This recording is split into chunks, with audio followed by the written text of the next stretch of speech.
Hey guys, so putting the video together, continuing the tradition. Today I want to talk about failure. And why did I get to speak about failure today? Basically, I have been pitching a specific product to a number of clients, and one of the clients that we were hoping to land kind of said no this morning. So after working hard on this deal for almost 3 weeks, we ended up losing it. So I thought, what's the next best action? And the item was, I sent out a simple email to them saying, hey, that's fine that you chose not to work with us, but what is it that we could have done differently that would have made you take a decision in our favor? And they explained, they gave me a bunch of things, and that kind of got me thinking. I actually felt better after talking to them than what I had been feeling when I saw the email that they would not be going ahead with us.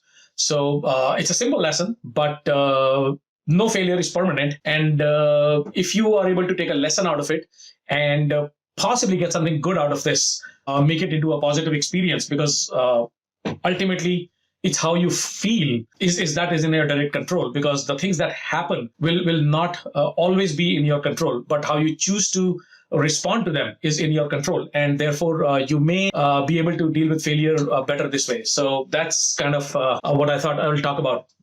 I was speaking to someone 2 days ago, and they were feeling a little bit down. Again, the same thing had happened with them 3 days ago, and they had been pitching this client for a while, and while it wasn't working out, they were feeling extremely low because they had been counting on this deal. So I explained to them that, look, here is how to look at this. Why don't you figure out what did you pitch to the client?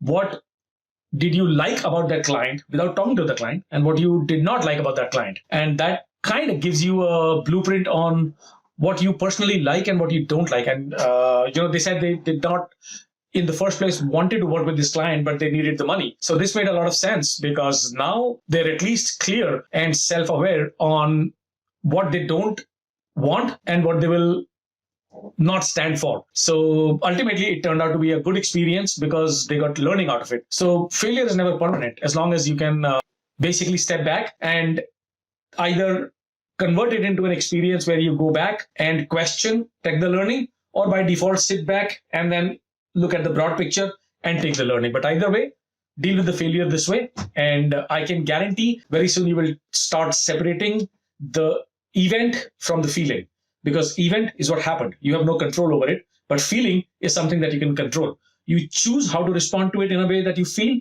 and that gives you a lifelong tool for making sure that situations do not turn you into the person that you don't want to be. So I hope this was useful, and I will continue vlogging on a daily basis. I hope there can be something of value in case someone gets to watch this. So have a good time. I am another update, by the way. It's my birthday, and I'm eating crazy food. I went out for a pizza party, a vegan, of course, and then dessert. I had an ice cream, and then I had a cake, and then I had some coffee. So yes, it's not going the way I planned. We'll do the weight training tomorrow, and we'll see where we go. So signing off. Have a good one. Bye-bye.